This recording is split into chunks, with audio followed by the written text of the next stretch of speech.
Hi guys, அஸ்ஸலாமு அலைக்கும். Welcome to Das kitchen. இன்றைக்கி தாஸ் கிச்சனில் என்ன செய்ய போகிறோம்னா கிறிஸ்பி சிக்கன் செய்ய போகிறோம். வாங்க எப்படி செய்கிறது பார்க்கலாம். நான் இதில் வந்து 1 கிலோ சிக்கன் எடுத்திருக்கேன். அதுக்கப்புறமா தயிர் எடுத்திருக்கேன், மஞ்சள் தூள், மிளகாய் தூள், கரம் மசாலா, மிளகுத்தூள், உப்பு எடுத்திருக்கேன்.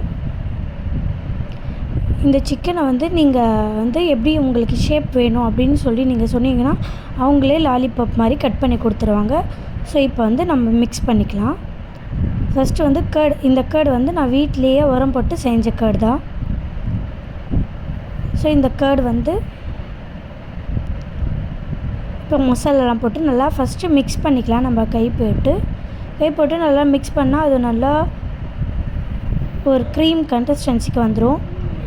அது வந்த உடனே இப்போ வந்து இது வந்து நல்லா மிக்ஸ் பண்ணணும். நல்லா மிக்ஸ் பண்ணிட்டு அதுக்கப்புறமா வந்து நம்ம தண்ணி இல்லாமல் சிக்கன் எடுத்து வச்சுருக்கோம்.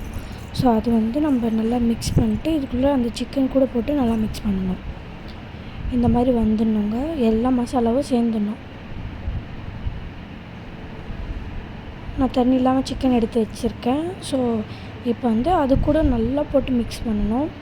நான் 2 மணி நேரம் ஊற வச்சுருக்கேன். நீங்கள் வந்து ½ அன் ஹவர் கூட ஊற வைக்கலாம். நான் வந்து எனக்கு டைம் இருந்தது அப்படின்னு சொல்லிட்டு 2 மணி நேரம் ஊற வச்சு இப்போ ஃப்ரிட்ஜில் எடுத்து வச்சுட்டேன்.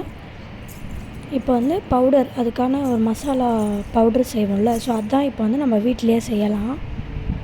இதுக்கு தேவையான பொருள் என்னென்னா மஞ்சள் தூள், மிளகுத்தூள், தனியாத்தூள், உப்பு, கரம் மசாலா. இதெல்லாம் போட்டு நான் வந்து கார்ன்ஃப்ளவர் மாவும் மைதா மாவும் எடுத்திருக்கேன். இதை வந்து நல்லா மிக்ஸ் பண்ணணும். மிக்ஸ் பண்ணிட்டு நம்மளுக்கு எவ்வளோ உப்பு இதெல்லாம் எவ்வளோ தேவை அப்படின்னு சொல்லிட்டு நான் பார்த்துக்கிறேன். நான் வந்து கொஞ்சமாக செஞ்சுருக்கேன்.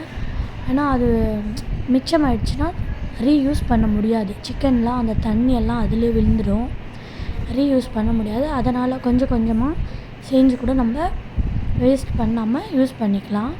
அதனால் இந்த மாதிரி செஞ்சு வச்சுருக்கேன். அதுக்கப்புறமா ஃப்ரிட்ஜில் வந்து தண்ணி வச்சுருந்தேன். கூலிங் வாட்டரில் தான் அது டிப் பண்ணணும். அதனால் டிப் பண்ணுறதுக்காக நான் ஐஸ் வாட்டர் எடுத்திருக்கேன். நல்லா ஆயில் சூடான உடனே தான் போடணும். நம்ம சில்லாக ஆயில் இருந்தால் நம்ம போட்டோன்னா அந்த ஷேப் வராது. இந்த மாதிரி நல்லா ஸ்ப்ரெட் பண்ணணும். அதுக்கப்புறமா நம்ம உதறி விடுவோம். அந்த உதறும் போது தான் அந்த ஒரு மாதிரியாக அந்த ஷேப், அந்த டிசைன் மாதிரி ஃபார்ம் ஆகும். அந்த ஃபார்ம் ஆன டிசைன் தான் வந்து ரொம்ப கிறிஸ்பியாக, பார்க்குறதுக்கு கூட கிறிஸ்பி சிக்கன் மாதிரி நல்லா இருக்கும். நான் இது செஞ்சு எங்கள் வீட்டில் கொடுத்தேன். சேம் இது கடையில் சாப்பிட்ட மாதிரியே ஃபீல் ஆச்சு அப்படின்னு சொல்லியிருந்தாங்க.